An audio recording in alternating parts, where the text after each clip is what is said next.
തിരുവനന്തപുരം ജില്ലയിൽ ബിജെപി ആഹ്വാനം ചെയ്ത ഹർത്താൽ ഭാഗികം. ബിജെപി നേതാവ് വി മുരളീധരൻ ഉൾപ്പെടെയുള്ളവരെ ആക്രമിച്ചു എന്നാരോപിച്ചാണ് ഹർത്താൽ.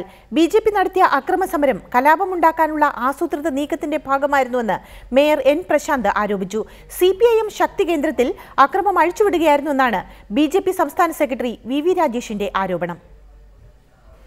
തിരുവനന്തപുരം കാട്ടായിക്കോണത്ത് ഇന്നലെ രാത്രിയുണ്ടായ സംഘർഷത്തിന്റെ പശ്ചാത്തലത്തിൽ ജില്ലയിൽ ബിജെപിയും സിപിഎമ്മും ആഹ്വാനം ചെയ്ത ഹർത്താൽ ഭാഗികമായിരുന്നു. കെഎസ്ആർടിസി ബസ്സുകളും സ്വകാര്യ വാഹനങ്ങളും നിരത്തിലിറങ്ങി. എന്നാൽ കടകമ്പോളങ്ങൾ അടഞ്ഞുകിടന്നു.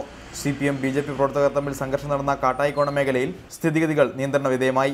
കാട്ടായിക്കോണം, ചന്തവിള, ആറ്റിപ്ര ഭാഗങ്ങളിൽ രാഷ്ട്രീയ പാർട്ടികൾ പ്രതിഷേധ പരിപാടികളോ പ്രകടനമോ നടത്താൻ പാടില്ലെന്ന് പോലീസ് കർശന നിർദ്ദേശം നൽകി. ഇന്നലെ ഉണ്ടായ സംഘർഷം ആസൂത്രിതമാണോ എന്ന് പരിശോധിക്കുമെന്ന് rural S P Shafeen Ahammed വ്യക്തമാക്കി. സ്ഥലത്ത് വൻ പോലീസ് സംഘം ക്യാമ്പ് ചെയ്യുന്നുണ്ട്.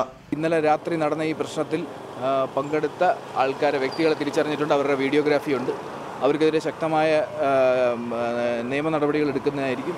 അറസ്റ്റ് ഉൾപ്പെടെയുള്ള കാര്യങ്ങൾ ഞങ്ങൾ എത്രയും പെട്ടെന്ന് തന്നെ അതുമായിട്ട് മുന്നോട്ട് പോകും. സംഘർഷത്തിൽ പരിക്കേറ്റ ബിജെപി മുൻ സംസ്ഥാന അധ്യക്ഷൻ വി മുരളീധരൻ ആശുപത്രിയിൽ ചികിത്സ തേടി. തലയ്ക്ക് പരിക്കേറ്റ ബിജെപി പ്രവർത്തകൻ അമൽകൃഷ്ണയുടെ നില ഗുരുതരമായി തുടരുകയാണ്. ബിജെപി പ്രവർത്തകർ ആസൂത്രിതമായി നടത്തിയ നീക്കം സംഘർഷത്തിൽ കലാശിക്കുകയായിരുന്നുവെന്ന് സിപിഎം ജില്ലാ സെക്രട്ടറി കടകംപള്ളി സുരേന്ദ്രൻ ആരോപിച്ചു. 2 വോട്ട് സംഘടിപ്പിക്കാൻ, തട്ടിയെടുക്കാൻ വേണ്ടി ഇത്ര നെറികെട്ട ഒരു നീക്കത്തിന് നേതൃത്വം കൊടുക്കാൻ അദ്ദേഹത്തിന് നാണമില്ല യഥാർത്ഥത്തിൽ. അതേസമയം സംഘർഷം സിപിഎം ഗൂഢാലോചനയുടെ ഭാഗമാണെന്ന് ബിജെപി നേതാവ് വി രാജേഷ് ചൂണ്ടിക്കാട്ടി.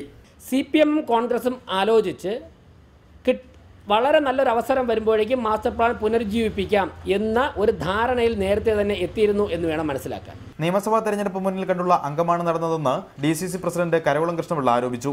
ശ്രീ മുരളീധരൻ അദ്ദേഹത്തിൻ്റെ ഒരു രംഗപ്രവേശം അതിനുള്ള പകിട്ടുകൂട്ടാൻ ആയി കണ്ടുപിടിച്ച കുൽസിതമായ ഒരു ശ്രമമായി മാത്രമേ ഇതിനെ കാണാൻ കഴിയൂ.